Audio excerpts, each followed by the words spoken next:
Hello and welcome to another episode of Macklaw. Our video on Riaan van Wyk, a jurist and a legal enthusiast. Hi Riaan. Hi, thanks for having me. Thanks to our viewers for tuning in. Guys, today we'll be discussing a big topic. Today we'll be discussing South Africa's controversial and alarmingly so withdrawal from, as a signatory rather, to the International Criminal Court based in The Hague, Netherlands, the constitutionality thereof, and what disadvantages this might have for the people of South Africa. You know? Okay, Riaan, I'm speaking for the layman because I don't know the International Criminal Court. From what you say now, we're speaking out of South African law as well. Can you explain how the International Criminal Court has an effect with us? Certainly. Well, first of all, let's establish what the International Criminal Court is. The International Criminal Court is a forum that was established with the United Nations to prosecute perpetrators of gross human violations, crimes like genocide, war crimes, crimes like which affect human dignity, freedom and equality in a gross manner. Those perpetrators, whether it be head of state, whichever the case might be, will be prosecuted in The Hague in the International Criminal Court. Now, like any other court in the world, it has to have an enabling statute, a piece of law which makes this a court. And that statute, in the case of the International Criminal Court, is called the Rome Statute. And for any country or state in the world to fall under the jurisdiction of the International Criminal Court, they need to be a signatory to the Rome Statute, which means they now sign in to say that we belong to this. We surrender ourselves to the jurisdiction of the International Criminal Court, and we are now susceptible to prosecuting perpetrators of these gross crimes affecting human life as we know it.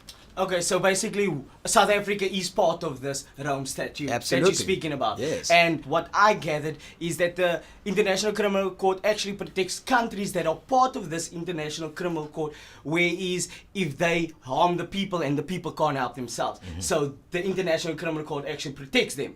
Yes, absolutely. Sorry, Riaan. So why is this now such an important topic right now?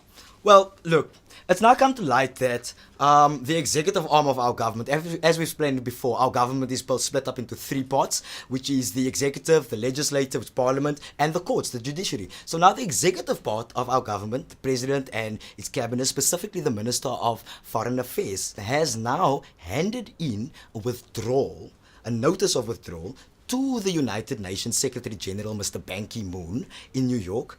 And okay, but if they ended a withdrawal, it means you can withdraw for them. So why are they fighting against this withdrawal from South Africa? okay, let's start with whether or not you can withdraw as a signatory to the Rome Statute of the International Criminal Court. We'll call it the ICC for short.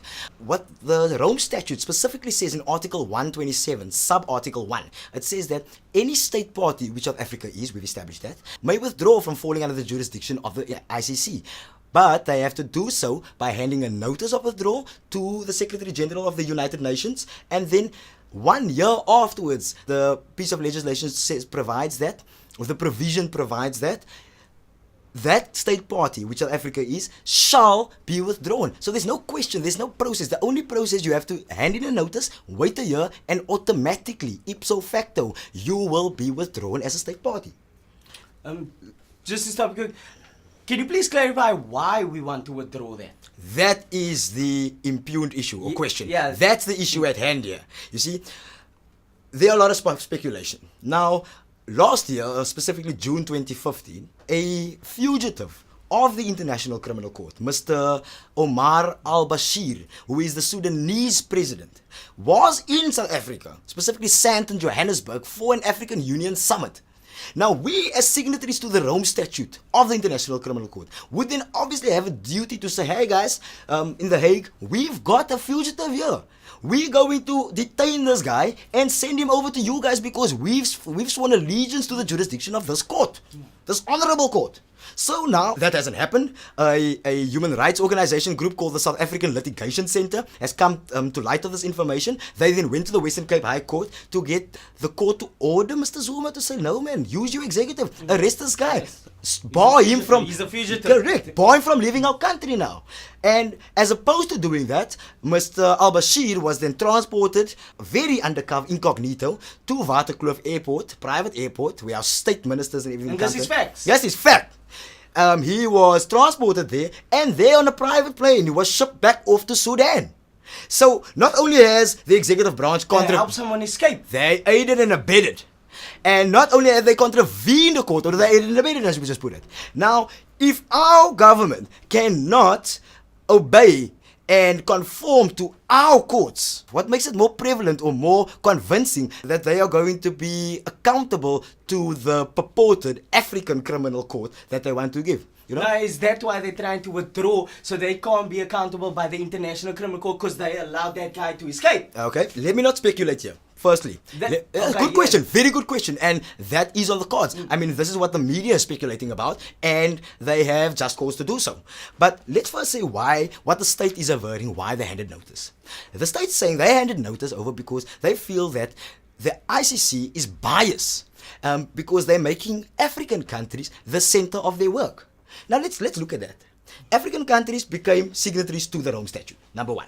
This is because the Rome Statute or the International Criminal Court protects crimes like apartheid. So to ensure that this never happens to us again, they obviously signed to the Rome Statute. But now, it's come to light that ever since this aiding and abetting of Sudanese President Omar al-Bashir, the fugitive, it seems like the state or the executive arm thereof is now trying to escape criminal liability for what they have done in helping this fugitive escape our country. However, Article 127, which allows for this withdrawal from the Rome Statute, in the sub-article 2, it states that you can withdraw, but it does not discharge you from any liability for the crimes that you have created or purport or alleged crimes you have created prior to your withdrawal.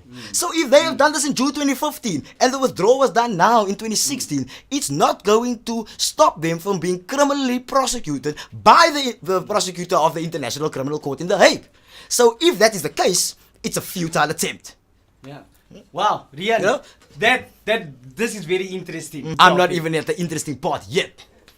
Continue, Riaan. Look, now we want to go to in terms of why this notice or the handing thereof through South Africa's Minister of Foreign Affairs is in question.